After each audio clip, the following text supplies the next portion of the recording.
Okay, so good morning again.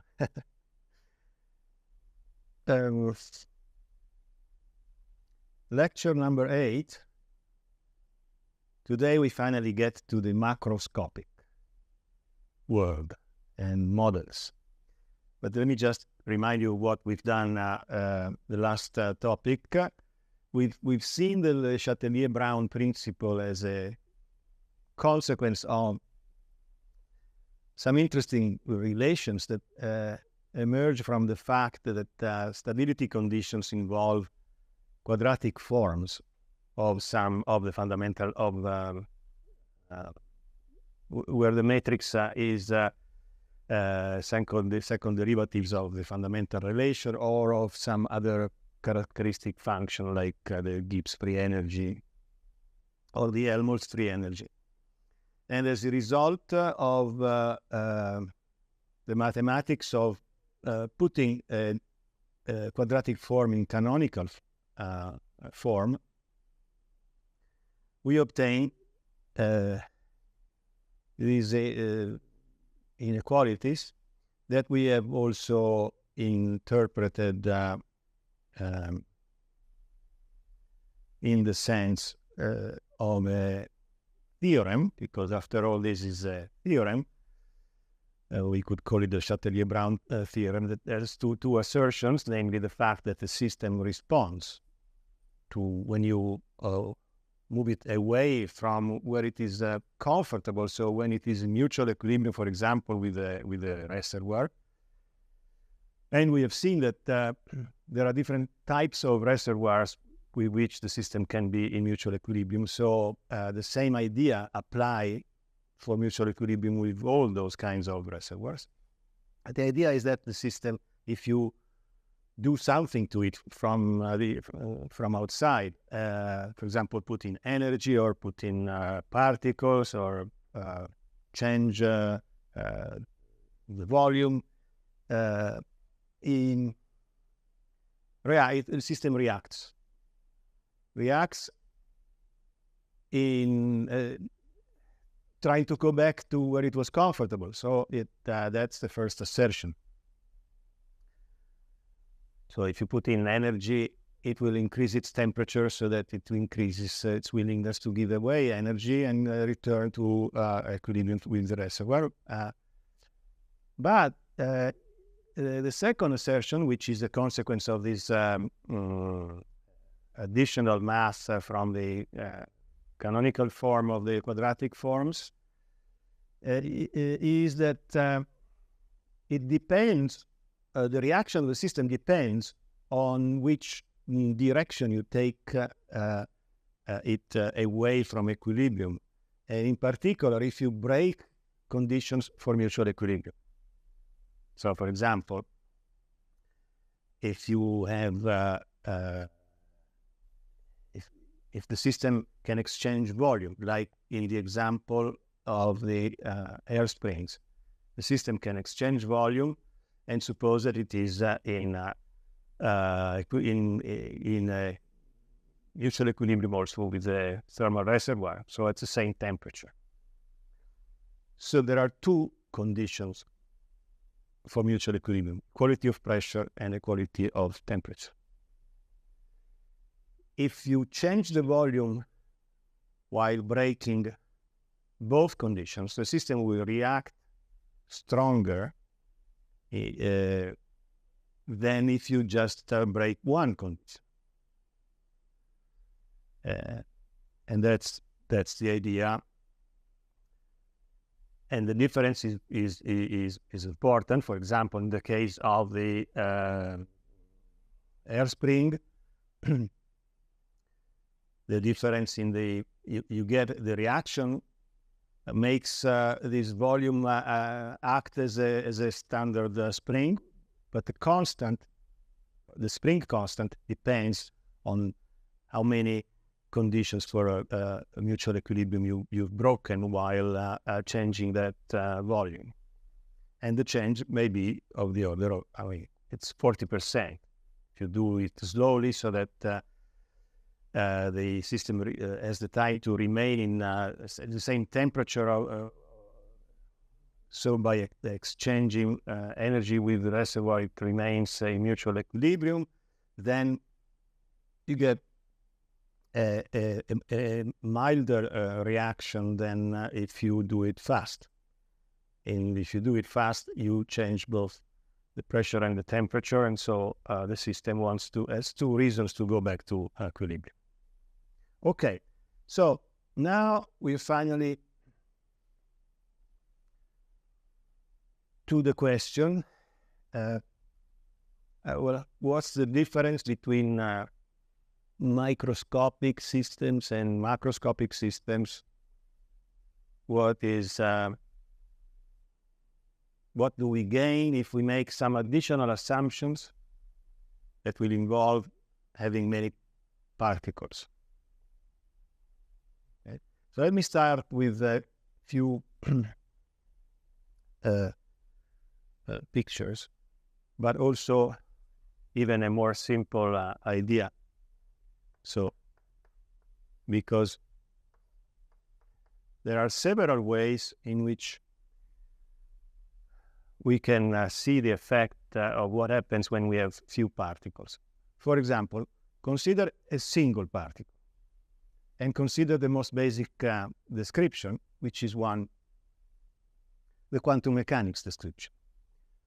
In quantum mechanics, you have that the particle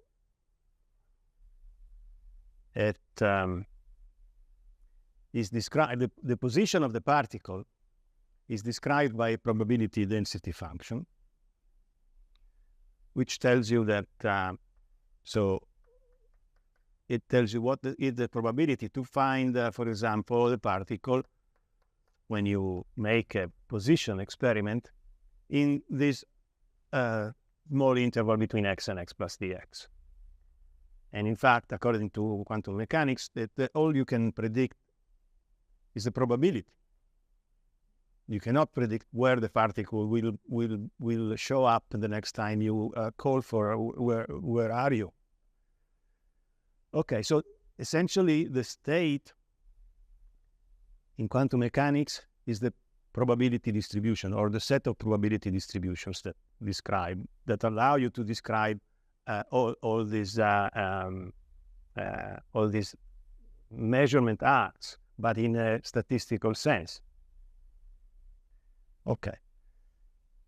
You see, the important thing that I want to emphasize today, that is important for our discussion today, is the fact that you find, in order to solve in quantum mechanics this problem, you write the Hamiltonian of your particle or system or particles, and you have to solve an eigenvalue problem to find the eigenfunctions of that Hamiltonian, and you have to face the boundary conditions. So the walls of your system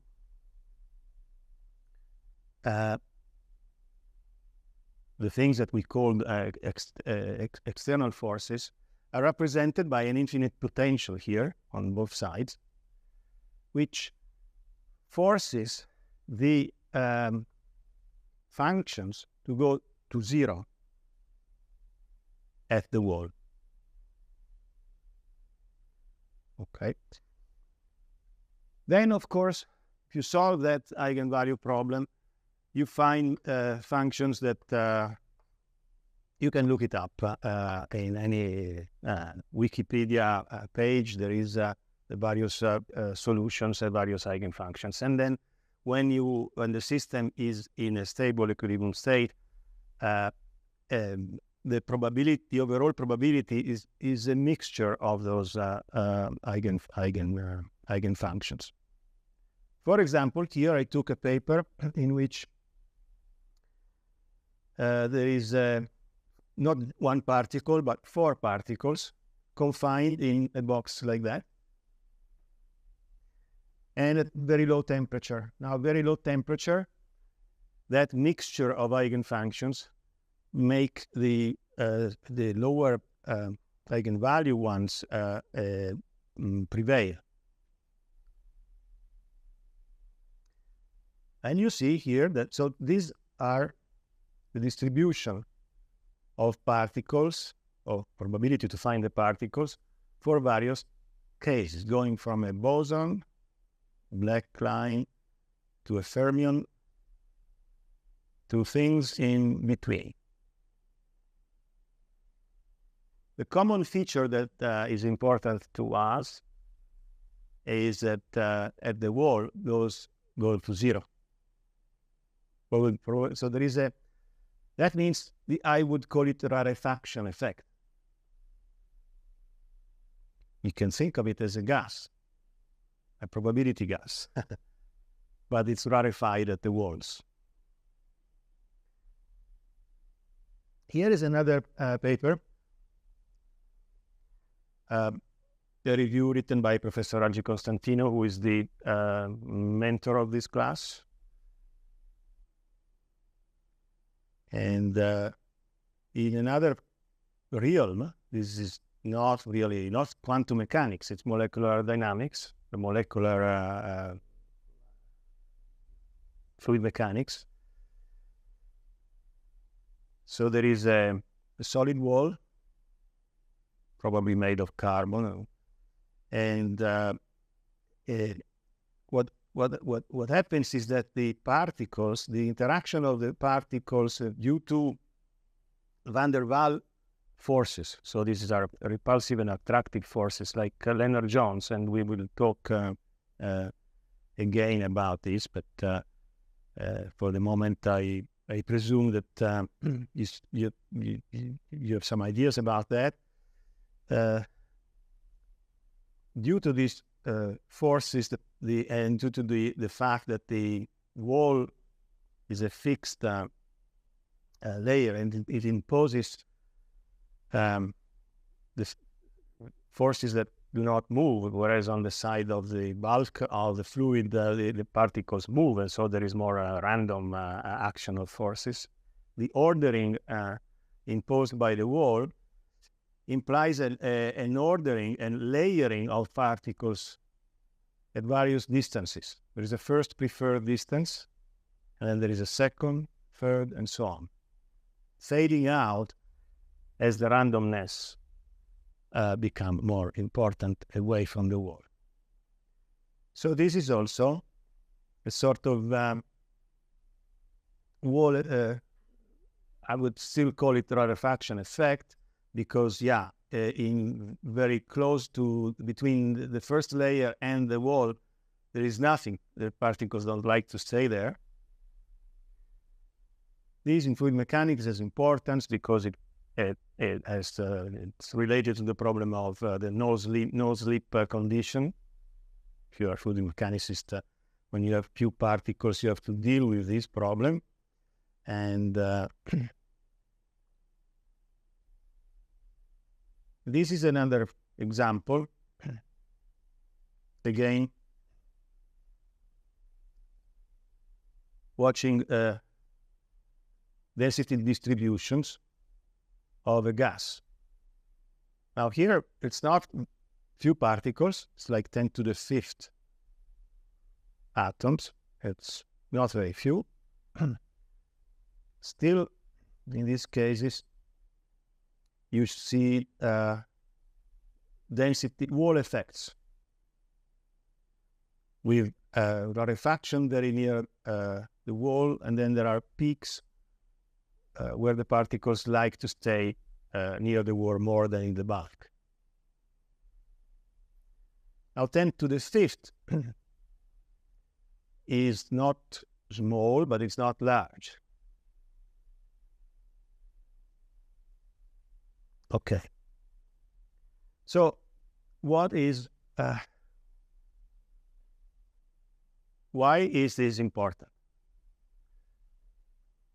And so let's start with, suppose I have two particles like this. Okay. So I have a wall, but on the other side, I have a specular situation in which I have another particle in the same stable equilibrium state. This is the meaning of this part of the figure. Think of just one particle on one side and one particle on the other side. That's okay. Now, suppose I find a way to make that wall that separates the two particles disappear. Okay? So the moment it disappears,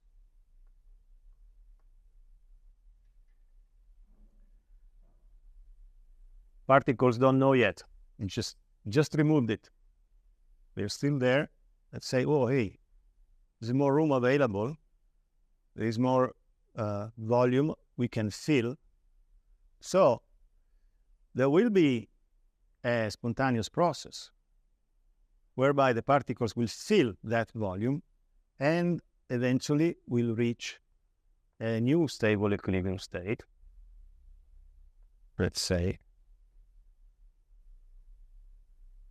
something like that.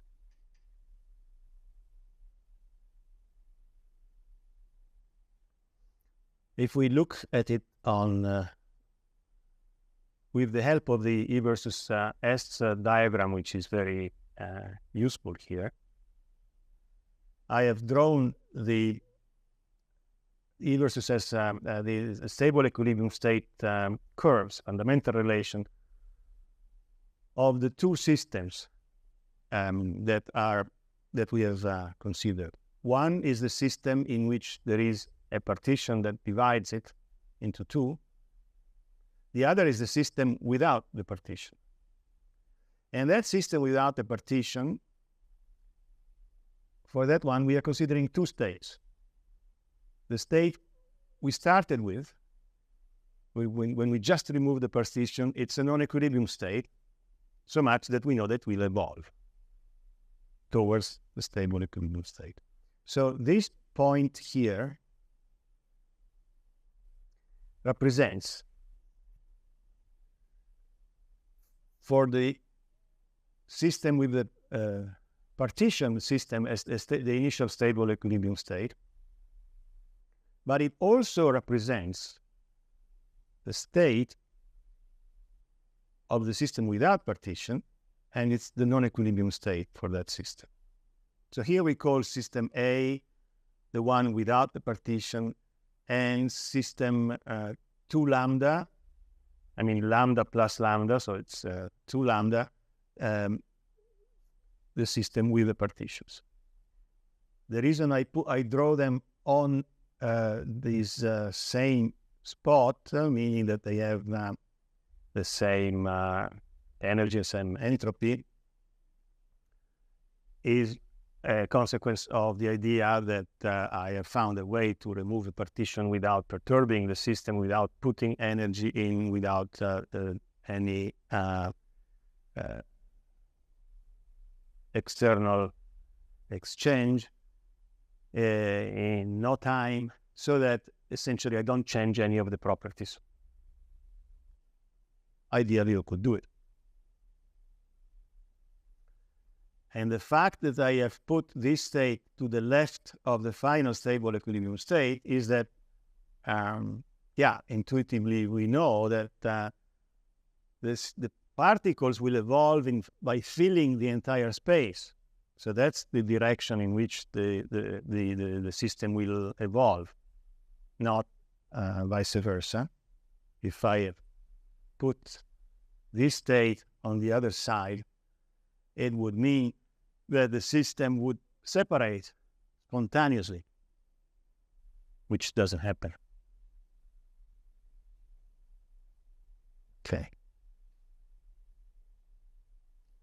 Okay.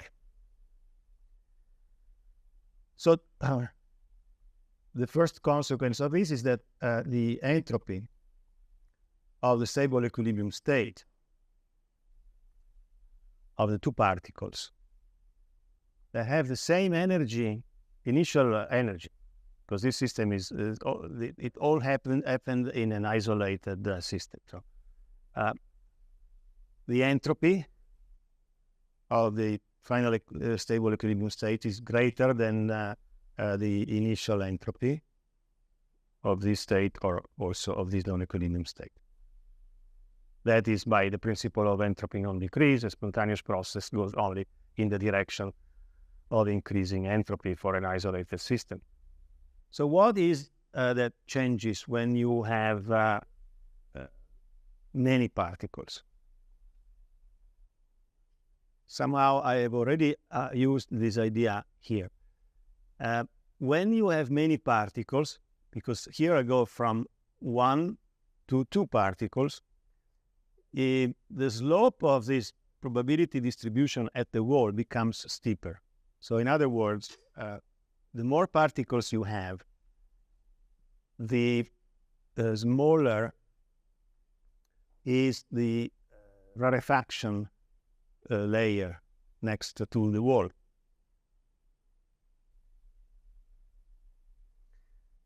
And as a result, you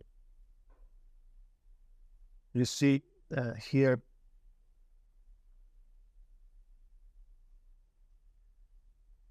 you see the difference with, and like where the differences are between the probability distribution of equistable equilibrium states. Here, they're remarkable. But as distribution becomes sharp, so eventually you have an almost flat distribution in the bulk of your system and a sharp, very thin, maybe we call it boundary layer or wall layer, rarefaction layer. So even at the center, this region is very small. That means that the two stable equilibrium state curves get closer to one another. And in the limit of many particles, you can neglect this difference. So you can neglect this fact. You can approximate the properties of system with the partitions with the properties of the system without the partition. Or, if you are interested, you can model the system without the partition as if it had the partitions. This is very important. We will return to this when we go here. It's very important, for example, fluid mechanics, because you have a big box or eye for whatever flow you're considering, and you want to work in terms of fluid elements, fluid parcels that are small, load enough many more with respect to the big system, so that it will cool, but not small enough to have this kind of effects. Needed to have enough particles inside here so that you can consider it consider the continuum hypothesis, but it return to the continuum hypothesis. What I'm interested now in saying is that when I consider like Q element here, I am going to apply models like the local equilibrium model, and you will assign to this in the properties of a system in which the particles are closed by physical words. So you approximate the fluid element as locally has the properties of a fluid element separated from the rest by physical words. How do you do that? By insert partition, three-dimensional, make a small three-dimensional box, take this system side, study how it behaves when it has certain temperatures, pressures, the energy, and so on. Okay, and then I say, well, the properties of this are the same as that. Forgetting about Bohr's effect. But this idea of physically inserting or removing partitions and the fact that doesn't change the properties of your system is fundamental in our industry continua at the macroscopic level.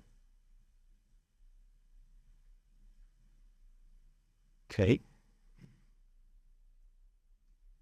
But in principle, we should know that if you reflex with a blend with two particles, then it will make me in trouble playing use get. And so your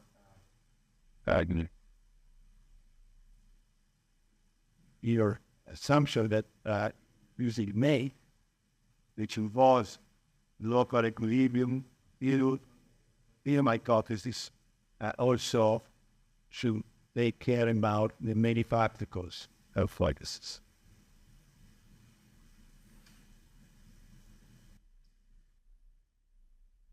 All right, so let's see what we gain in the limit of many particles, and we'll go back to computing this energy within partitions.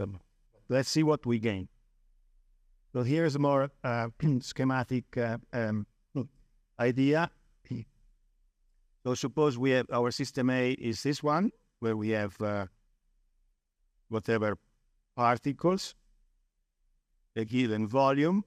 Volume here is important because, of course, it has to be able to finish system. Also, you see, when we are in this limit,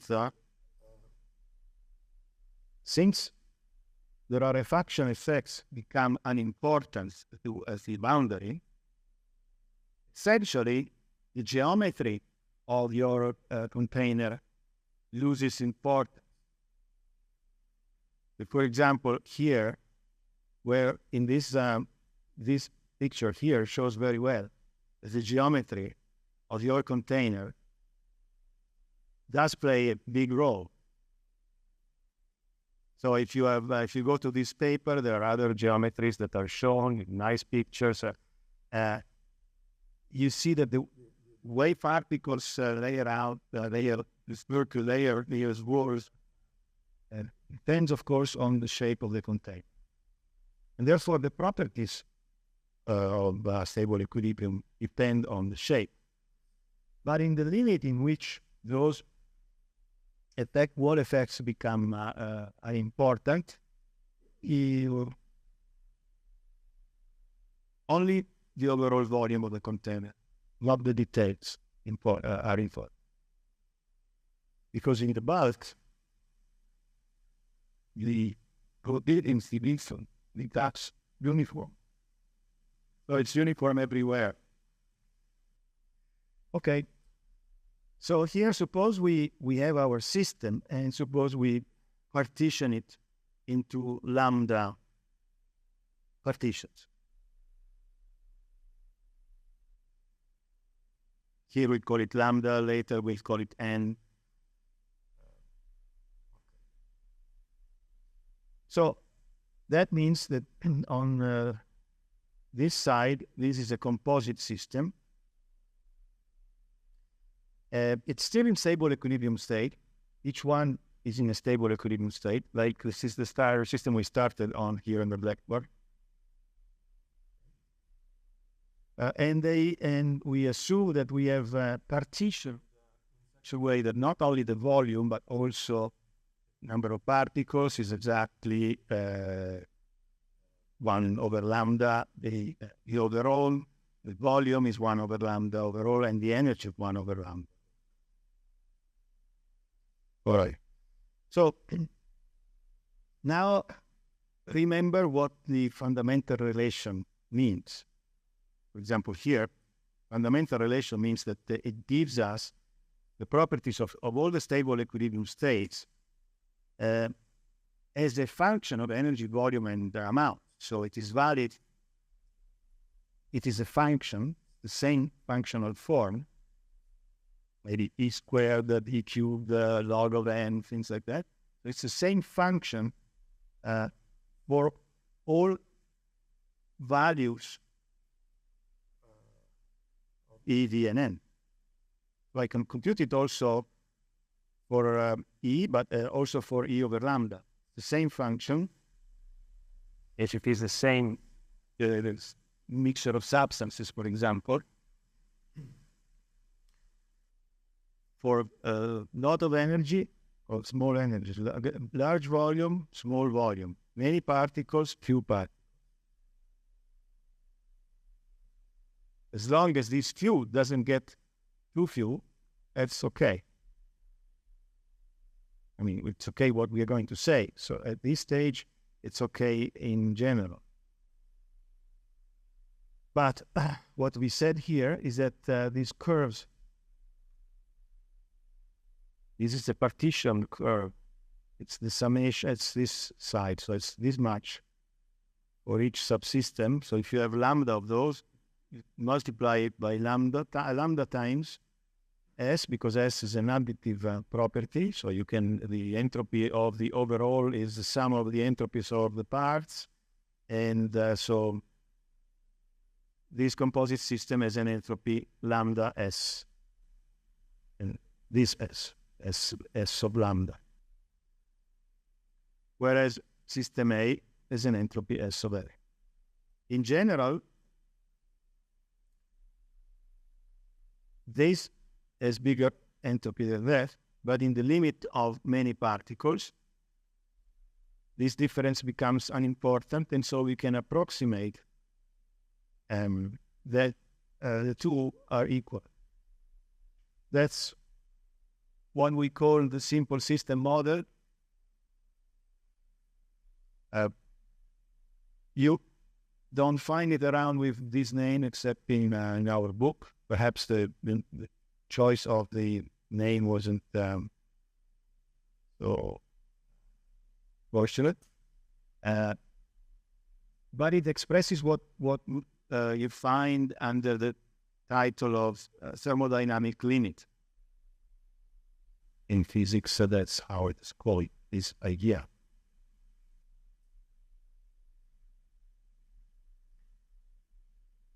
Indeed, it is a limit, because now look what we are going to do.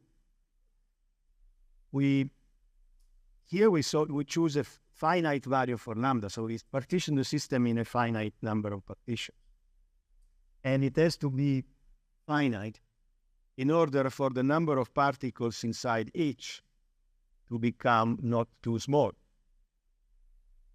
Yet,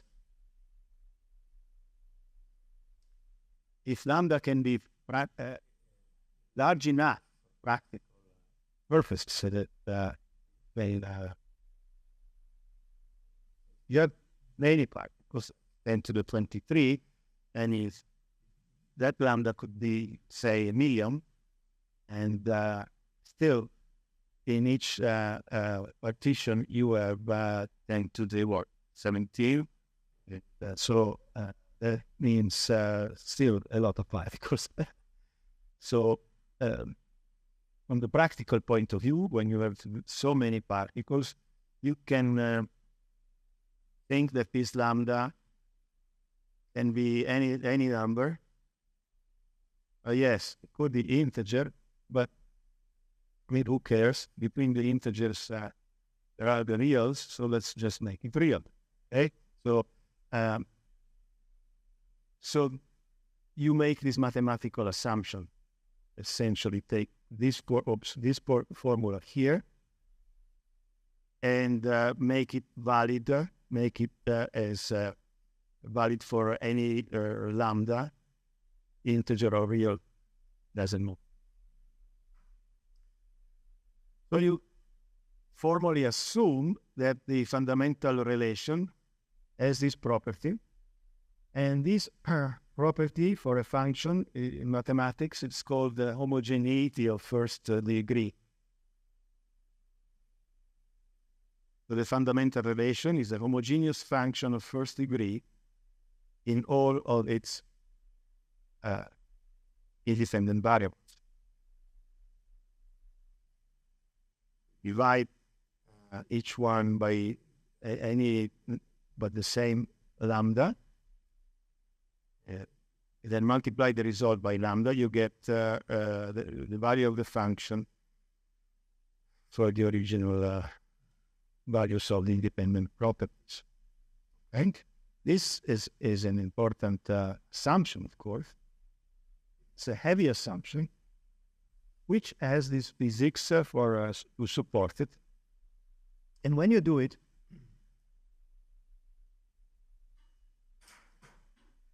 we gain one relation. We're going to prove it in a moment, which is called the Euler relation. And notice also, I changed the letter for energy from E to U. And we're also going to call it internal energy for the station. So as soon as we say internal energy, we say, aha, okay, we are within the simple system model approximation.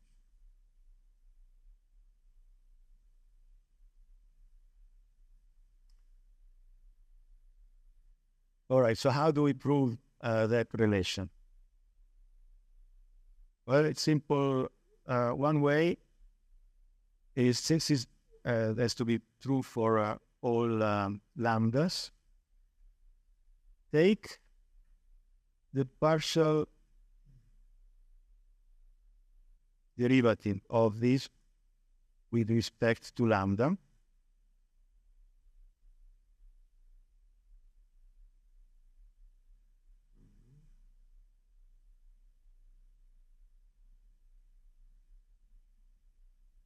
Now, is it, yeah, okay. I think there is something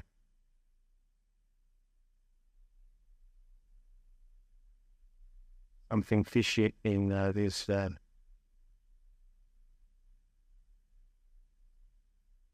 But there's something fishy in this view graph, something missing. Sorry about that. But okay, so when you take the partial derivative with respect to lambda of this thing, you get u because of this lambda here. And then you have to take it. You have lambda that multiplies the derivative of u with respect to s times the derivative of s of this with respect to lambda. So it's -1 over lambda squared and so on. So yeah, this is wrong view graph. Sorry, I'll correct it. And then in the end of this derivative, you take lambda equals to 1. And here comes this relation. It's better done in the book than in this view graph. Sorry, but okay. And what is another consequence of these derivatives? Are okay now. This is another the main consequence of the Euler relation.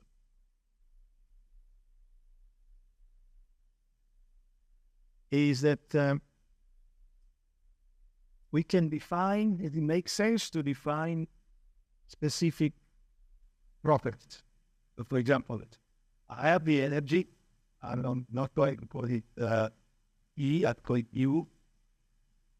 And suppose I have n particles, and then is the sum of all the particles that are present total, so this is pi. That's the number. So this, I'm going probably example specific molar energy. I do the same for the enthalpy of the volume and for the amounts. Well, the amount of substance I divided by total is becomes the mole fraction of that. Okay. So now I'm going to express, I want to see how the specific molar energy, that represents how much energy I have with unit number of parts. Instead of n, I put the denominator in the m, the mass, that would be the specific energy, the with mass. So how much energy I have, sorry, kilogram of substance. Okay. So from the definition and of U, so U is a function of S, V, and N. But S can be written here as small s, specific times the amount, N times S. And so volume, so the volume can be written as N times lowercase v, and the amounts can be written as the N times the mole fractions. So if I look at this expression here, I see that the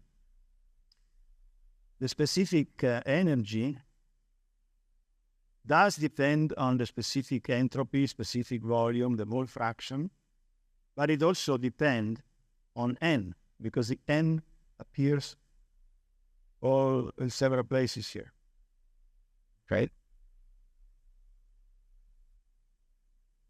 So that means, for example, that I have 1 kilogram, a given amount of substance that has a certain energy, a certain specific energy. But if I have 2 kilograms, the energy per kilogram may not be the same if it depends on N. It's like here. I have another 1 part got. I have to be bubbles. I get up in my side. Happy. Current. If I have 2 particles, the process is that not staying that with the same similarly in theory, like I saw that you would to the set up and would then form with loud, but actually. So for small systems, this dependence on N is there, and it is represented by the fundamental relation. That's so you need to measure it. So for small systems, you have to measure. It's not enough to measure the unit of a substance, like 1 kilogram. So you measure the properties of water called the spin modes. You measure 1 kilogram and you're done. Because when you have 2 kilograms, you just multiply by 2. That's good in the macroscopic limit. But when you have 100 molecules of water, it's not just twice the properties of 100 molecules. You have to see how it depends, how those properties depend also on the amount. But in the limit of many particles, that dependence vanishes. So this proof, which takes again the partial derivative of u with respect to n, so you want to see how much is that. Well, that dependence is equal to, if you do the derivatives and let you do it, it's minus 1 over n squared times, you remember what was this? We should add there. But the Euler characteristic function. That term in parentheses is what we call the Euler characteristic. So here what we say is that the specific energy of a system at stable equilibrium depends on the number of parts that it is measured by the Euler characteristic. But in the limit, as n goes to infinity, so that's simple system goes to zero. Because the Euler relation just says that this is equal to zero. See? That relation here, or what we call the Euler relation, is equivalent to saying Euler characteristic function equals zero. So that's what we gain. We gain one more relation. And you will think already so many things from just watching the side of the fundamental relation. Now we have another one. You can imagine that you can extract also a lot of additional information. For example, one way, which is now equivalent to the Euler relation, is to take its differential and subtract from it the Gibbs relation, which is the differential of the fundamental relation. The result is called Gibbs-Duhem relation, and it is this one. It's a relation in which you see the independent differentials are temperature, pressure, and the chemical potentials. So these are the properties that determine the conditions for a virtual equilibrium.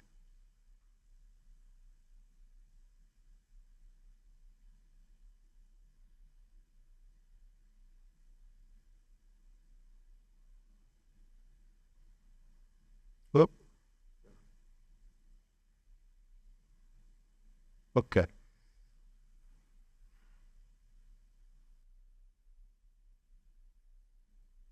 Once we have this idea, we can also proceed with defining another kind of interaction, which is the bulk flow interaction. Then using this idea that now that I have a system of many parts to power down, I have to begin that, but initially that I can consider a fluid element, and I can assign to it properties as if it were separated by physical walls. So, right, instead of doing it like a cube, I consider a sphere, but that's the same idea. So suppose that locally I have doing that, and it is in a stable equilibrium set. Well, this middle box. There is not particles, so that's the rarefaction effects are lots of pocket. This little box is in a stable equilibrium. Now, if I look at the fluid element from a different frame of reference, for example, y that moves, I look at it from the frame of reference, moves this way, it goes the other way. It applies a velocity back to that frame of reference. And associated with that velocity is the kinetic energy.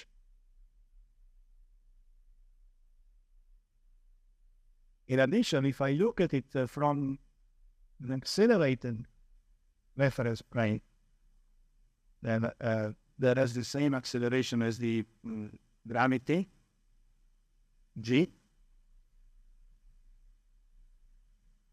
then it acquires also potential energy.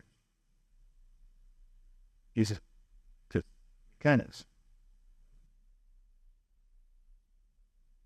So the idea is this. Okay, now including mechanics, see the actions in which particles cross the boundary between two systems, there is movement.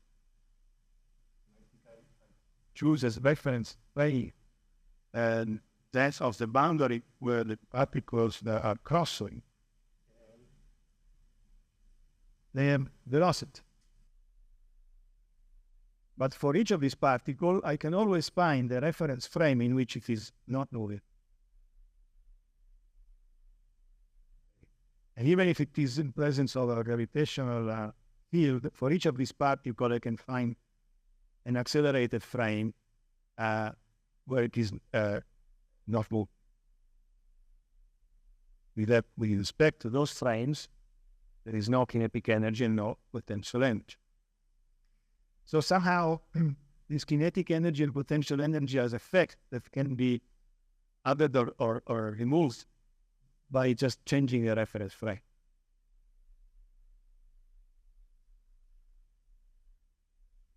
Clearly, that doesn't change the internal properties of the stuff. It doesn't change the energy. Yes, it does change the energy, but it doesn't change the other properties like atoms. So this is the model that we make, that we call bulk flow state, bulk flow local equilibrium state. We assign to the fluid elements the property of a local stable equilibrium. Or we assume that there is some reference plane with respect to which it is not moving and we blow potential energy, and this is that we subtract, in the sense, kinetic energy and potential energy with respect to this laboratory plane. That thing, that energy which satisfies the fundamental relation of stable equilibrium. In that sense, it has temperature, it has a pressure, it has lobes of a fundamental relation.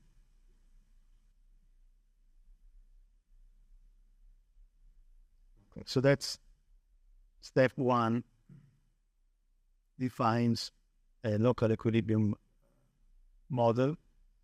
Step two is that if you have a boundary between two systems, for example, you have a pipe that brings fluid elements inside your system.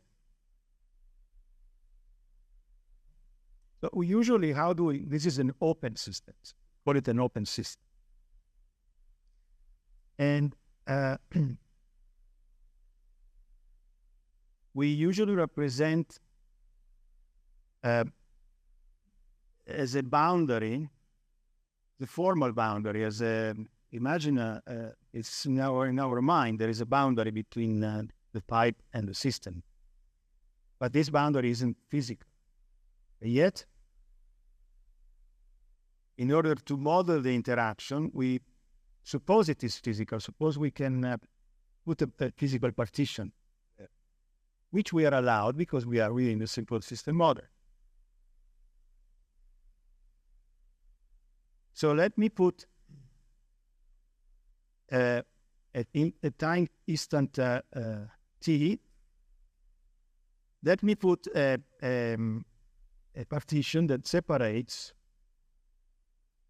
that amount of fluid that is going to cross this boundary in the next time interval delta t or dt. So now it's here, later is there. And it's physically separated by partition. At no cost, I have put in that partition. Okay. Then what happens? If I look at from the fluid element, the fluid parcel that is coming, that is crossing here, from a reference frame that moves with its velocity, I am assuming, for simplicity here, that there is a flat velocity of pipe, or in fact, consider the same velocity. or if not, you should make it for smaller parcels who also single out the velocity profile. So, but for simplicity, let's suppose we look at just one element, and so that as its velocity, and look at it from the reference frame from which you see it as not moving. Okay? This partition that you put in is a partition that separates two systems that are in mutual equilibrium. They have the same pressure and temperature. Particularly, the pressure is the same, that partition. Even if it could move, it wouldn't move because all the fluids that are coming in the pipe here have the same pressure. But if you now make the energy balance, and here is the details of making the energy balance for this composite system, of the system which is receiving that amount of fluid plus this fluid that will eventually get in. So now that we have separated it with a physical partition, this partition makes it a legitimate system. So the composite system A plus B prime is well separated from the rest because it has a wall and it always satisfied our definition of system in which we get external forces with certain kind. Okay, so for these kind of systems, which are closed system now, we have already introduced the energy balance. We can do the energy balance, which involves saying that the final energy minus the initial energy is equal to the energy exchanged via interactions. And here, there is only one interaction. It's the fact that there is a pressure acting on a moving piston, moving boundary. And that is a work. So this is the work. Okay? That means that now we play additivity. In the final state, we note that in system B prime, there is nothing left. The system B prime is now between this fixed boundary and the moving boundary. If you want, we could say that, to be more precise, I should say that at initial time, at time t, in order for system B prime to be a system, I have to have introduced physical boundary here. Then I remove it, I let things go, and in the end, I put again the physical boundary here. But there is nothing between the two boundaries. So the energy entropy there are zero. And again, in order to do the adding or removing partitions, I need to be within the simple system model. Okay, so to make the long story shorter, here is the expression for the work. It's pressure times the area times the displacement. And you can show that it is proportional to the specific volume times the pressure times the amount of that fluid parcel that has been exchanged. And in the end of the story, you see that this work, which we usually call the pulsion work, adds a contribution to the energy that is brought into system A. It's not only the internal energy of fluid, not only its kinetic energy and potential energy, but also this partial work. And that is why in a bulk flow interaction, it's U internal energy plus PV, which, if we recall, it corresponds to the definition of that characteristic function that we call the enthalpy, that enters into the expression that says how much energy is transferred in this kind of interaction. Of course, you can do the same when the parcel is going from inside to outside. And therefore, we get this summary of defining properties for the bulk flow interaction. It contributes mass to the system, because I have material that goes in. By the mass balance, you can write it this way. Energy, here's the enthalpy, and also entropy. The entropy is just the entropy that the fluid element has, and simply translate from outside to inside. Translates.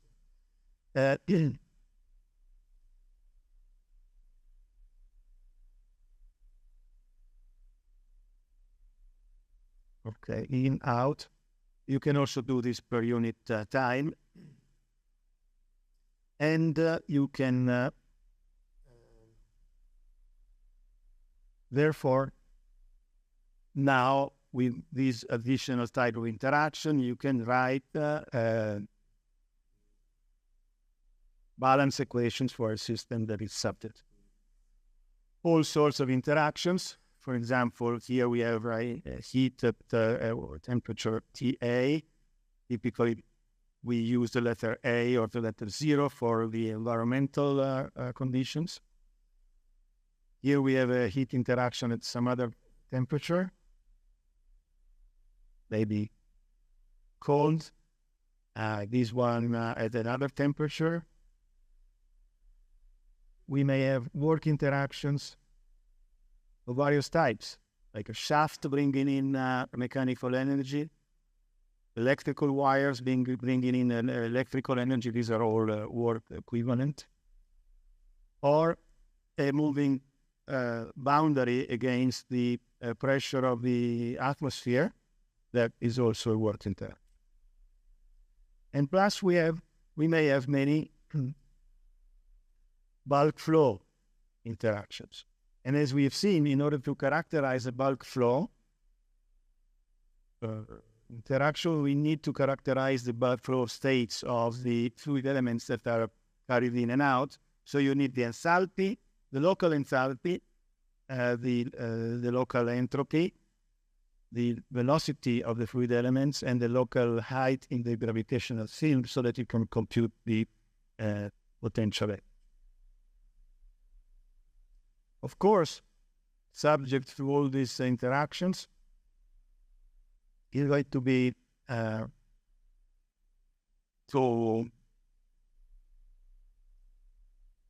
it's not going to be easy to balance them so that you keep the energy the same, the entropy the same, the volume the same, the mass the same, which would be required to keep the system in a steady state.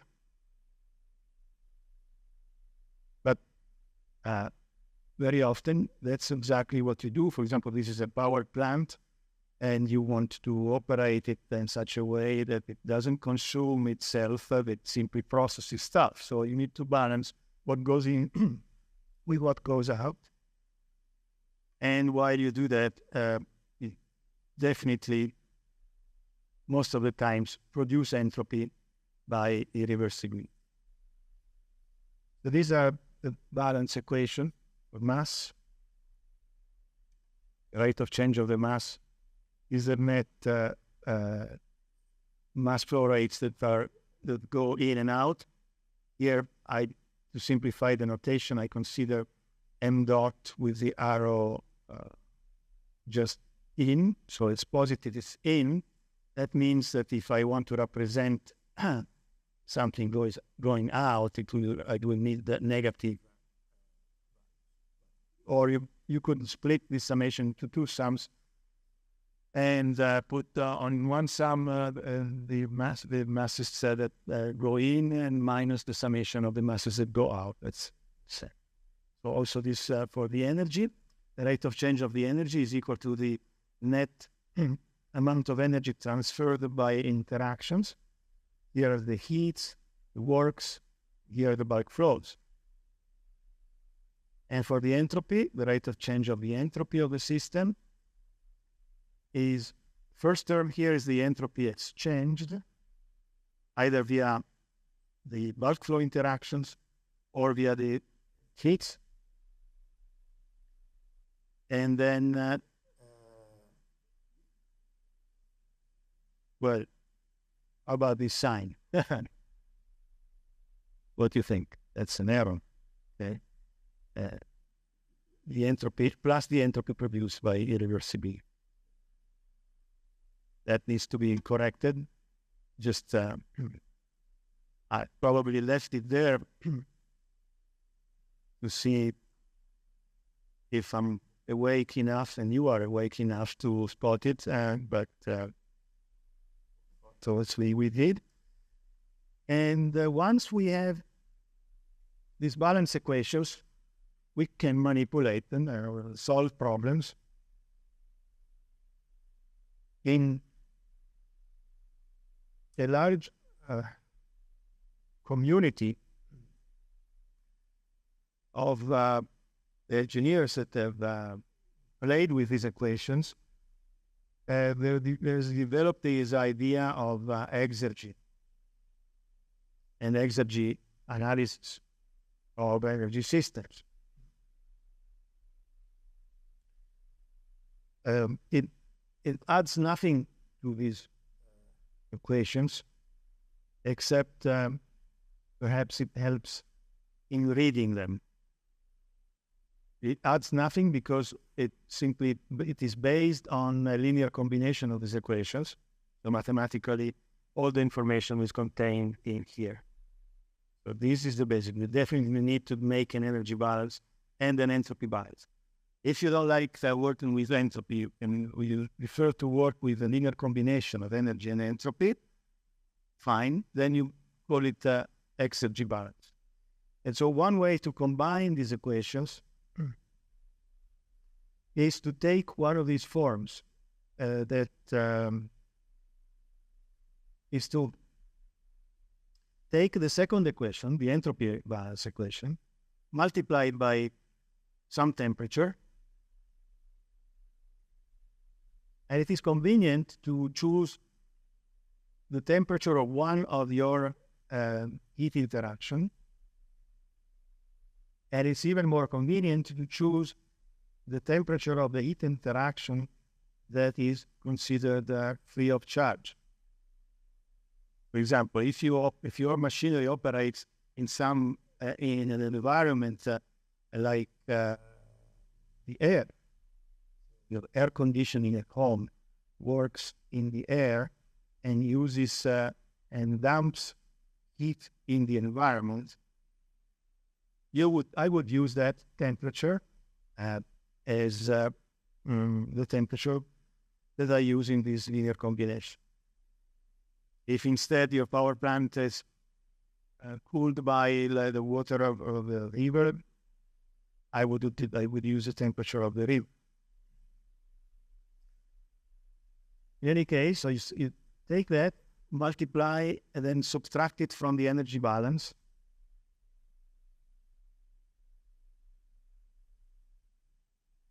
And if you, I think here also, you have to be a little, I should have been a little more careful in making explicitly the work, write separately the work related to the P times rate of change of volume, like the PV, PA times rate of change of volume should have been singled out here. Maybe I'll do it later on the slides, just for the slides, and when I correct also the minus sign here, so that work term can go on this side of the equation and make this PA times dB retain. Yes. All right, so here is an Exergy balance equation, and the Exergy is a topic that we need to discuss. I will not make the story very long, but it's part of thermodynamics, so it is a good idea to discuss it. Also because it brings several useful ideas about how to define efficiencies of energy conversion devices, and so it is important in the mechanical engineering department.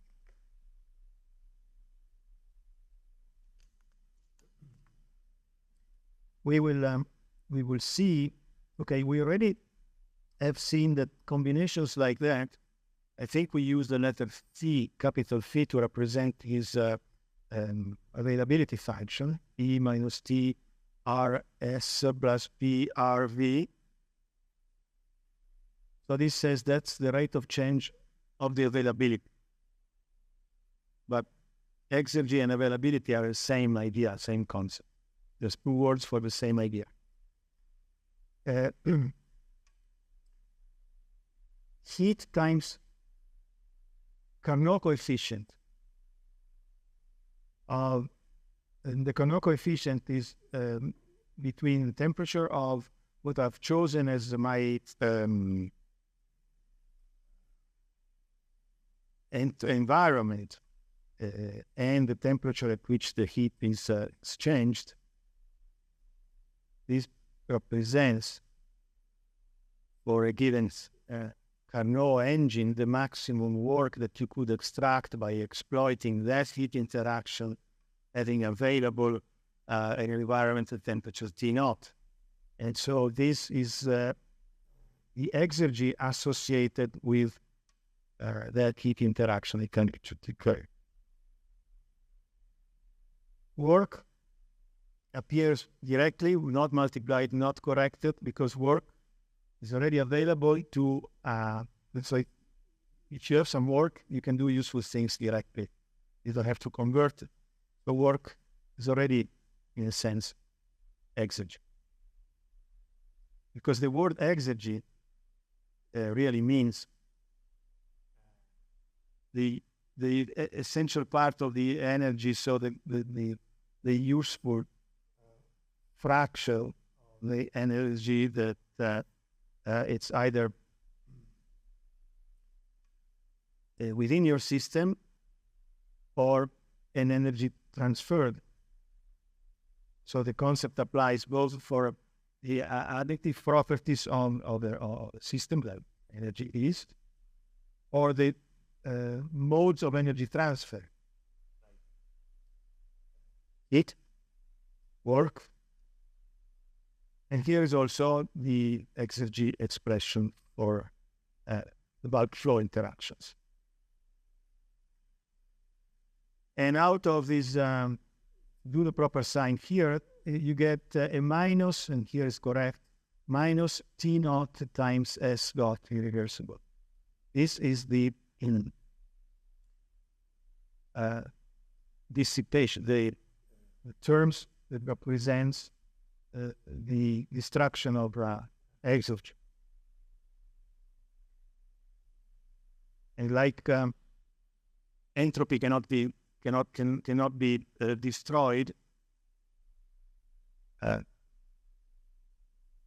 exergy cannot be created. You can only destroy it. So they are related. So irreversibility, to do things reversibly, you don't create entropy and you don't destroy exergy. You do things irreversibly. You create entropy and destroy some exergy. That's the idea.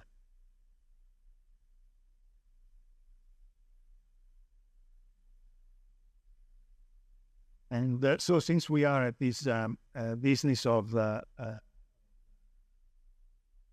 exergy, let's just do it. We have already done few lectures ago the first law and second law efficiencies for heat engines, refrigerator units, and heat pumps. So this is just a summary of the same equations that we have already seen up there. Just notice that the first law efficiencies are a ratio where you put at the numerator an energy and at the denominator another energy. Typically, the numerator is the useful effect that you want, and the denominator is the resource that you are using, and energy-wise. Instead, a second law efficiency, you put at the numerator what you want to achieve, and at the denominator, the minimum expenditure that you need to pay in order to achieve that, which is typically done, minimum in the sense of thermodynamics, of course, and so it's the reversible cake. Not saying this is the practical optimum, because in practice, you don't want to operate reversibly or objective.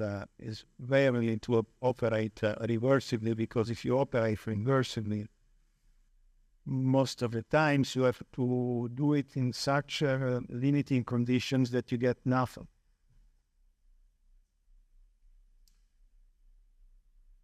So in practice, what you want to optimize is power,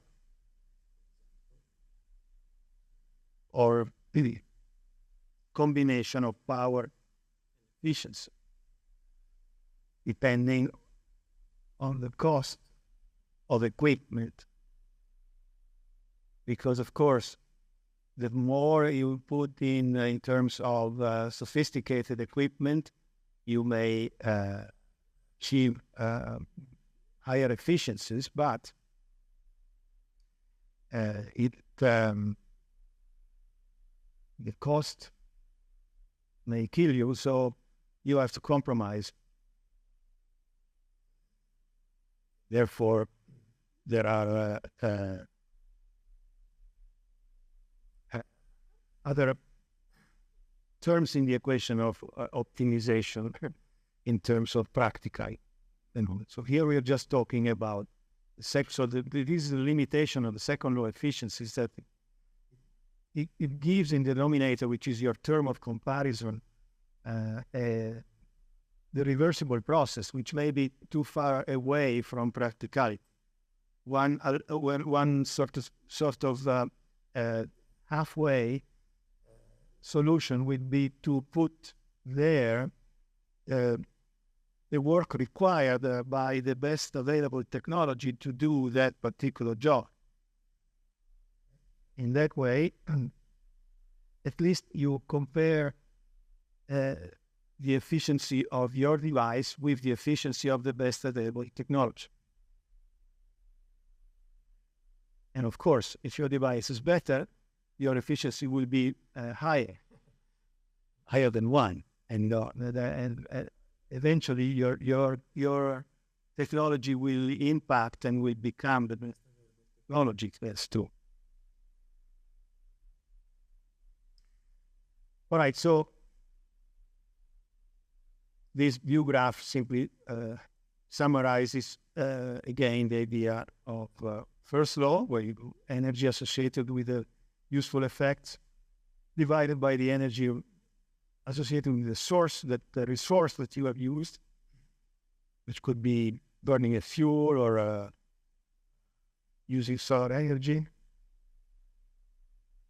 And here for the second law, you can cast it for the second law efficiency. You can cast it by saying that I put them also the exergy associated with the useful effect, because the exergy represents the work equivalent of that useful effect, and then you put at the denominator the exergy associated with the resource that you've used. You can, if you reason it out, you realize that this is equivalent to putting here the energy of the useful effect and below the minimum resource you should use in order to obtain that, which is, I think, written here. See, this form of the second law efficiency is also equivalent once you do the balance equations and obtain the expression for the reversible work as a ratio of exergies. So, for example, for the heat engine, if the ratio of the exergy of your product, which is work, so just pure exergy, divided by the exergy of the resource, which is the heat times the Carnot coefficient. And notice that the Carnot coefficient has to be computed using the temperature as environment, the temperature of the cold reservoir, which you're using as an environment, or as the thing where you dump your entropy. And similarly, for a refrigerator, this definition is equivalent to the definition in which you have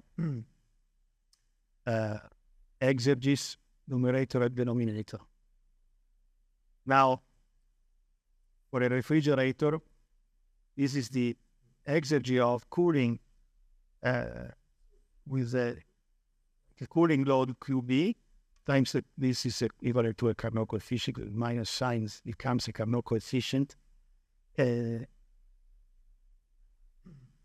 here now you see the Carnot coefficient with the T at the numerator, so the T of the environment now is the hot, because in the refrigerator you are pumping entropy to the environment, which is hotter than the refrigerator cell.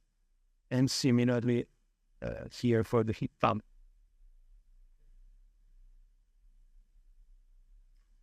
So going back to this idea of exergy,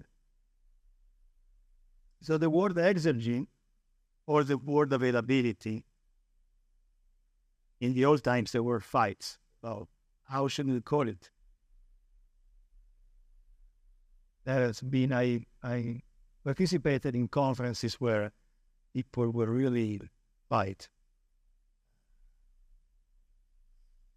Nowadays, I think everybody is more loose about the idea, and then it's just use exergy or availability. It doesn't really matter.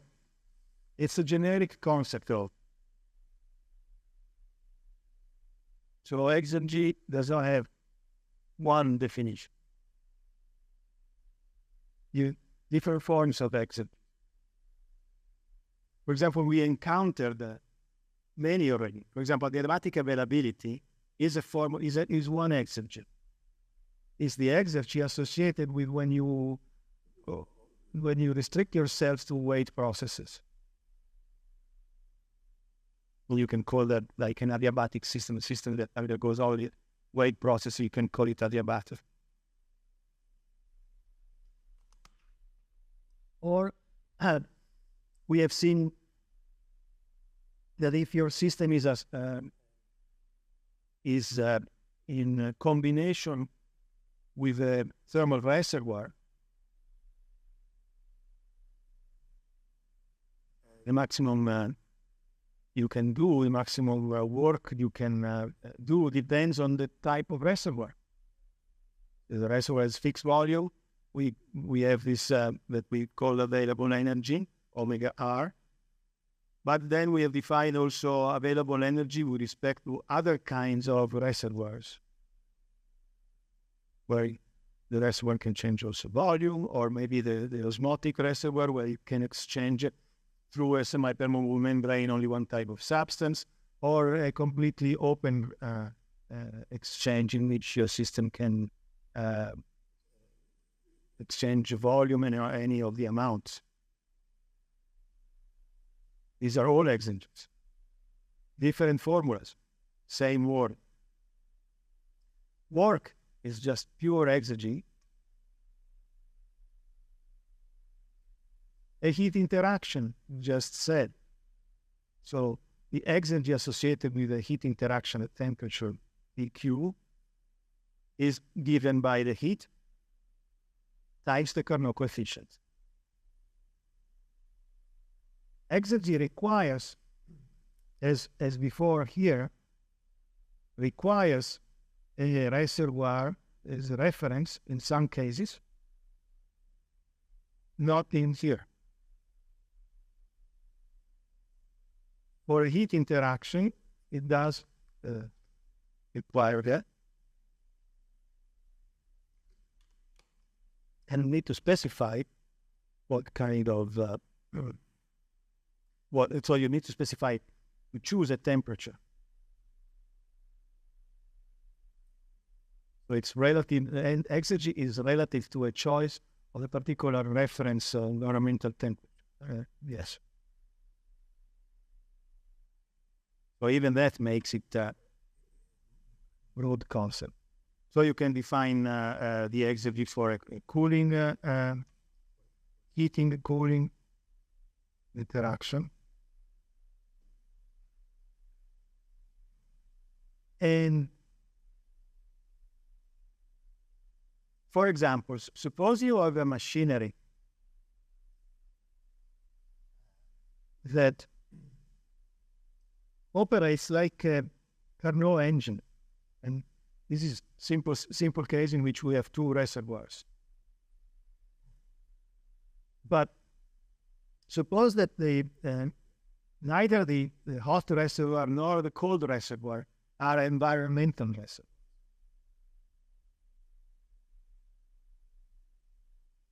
For example, this cold reservoir could be your house, the house that you want to warm up. You want to be at 70 Fahrenheit or 21 C in your house. And one way to heat up your house, it's actually one of the best ways in terms of, from the point of view of thermodynamics, is to use cogeneration. You use some costly heat source. For example, okay, this is a reservoir, so it's not exactly, so it's not a proper example, but usually you buy gas to heat up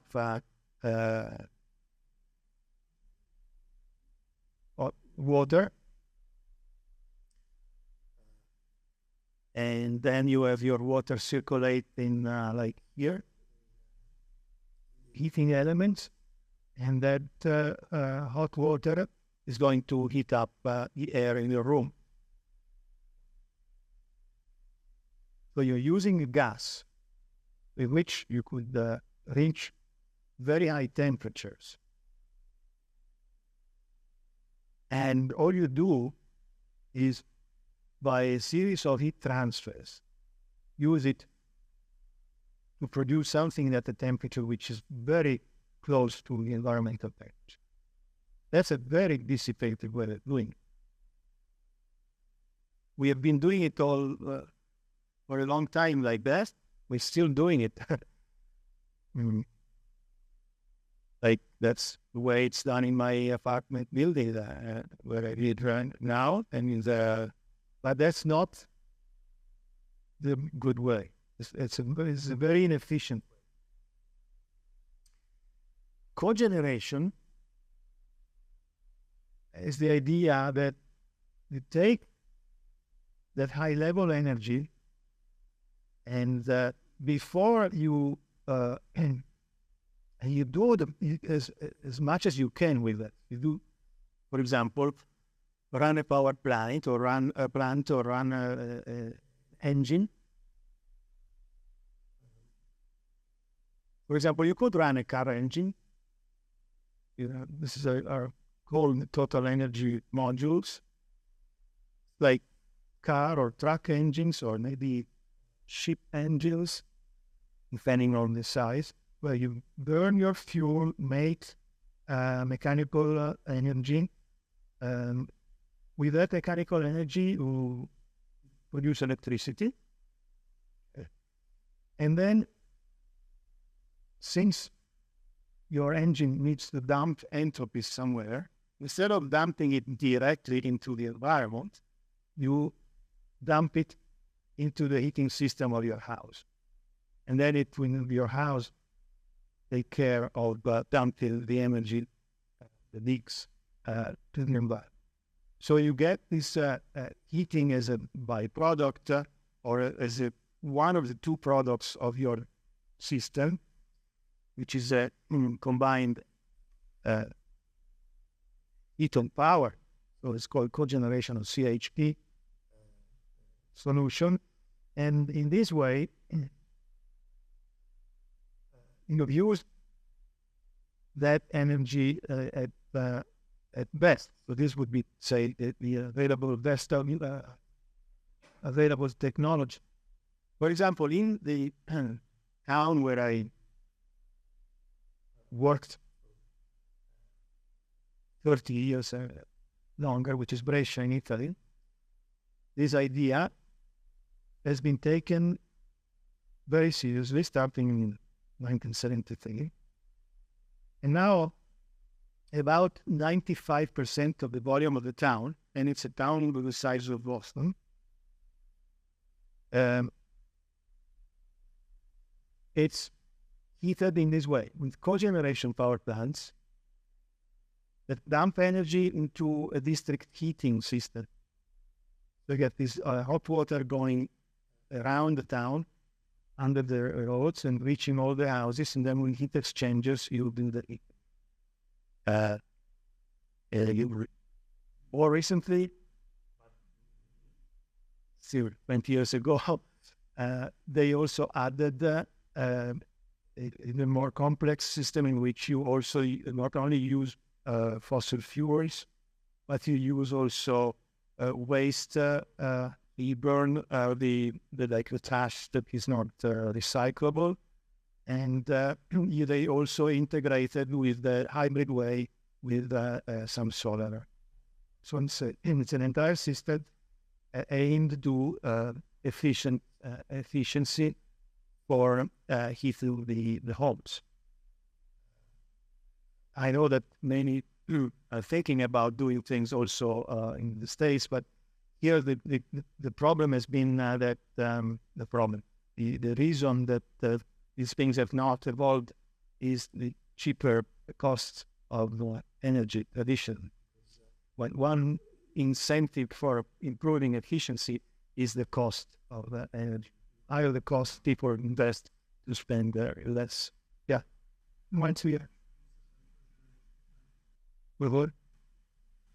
I'm not answer that. I'm in. Okay. Good. Some fortune here the trail at the earlier than the nest. It's great that it wanted when it was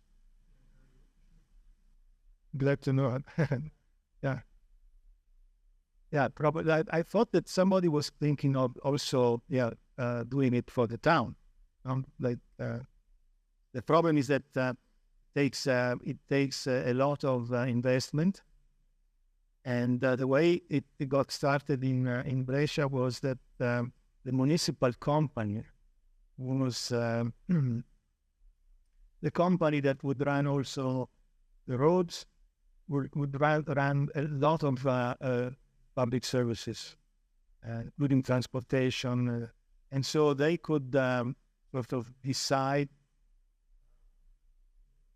and move quickly about doing, because they were the people working on the roads.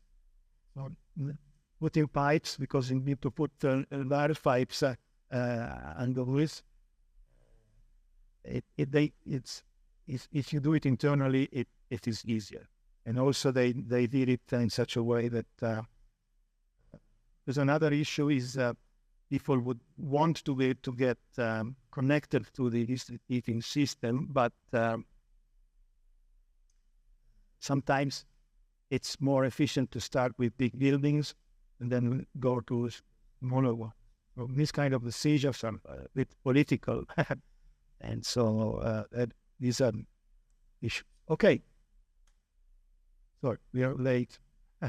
So see you next time.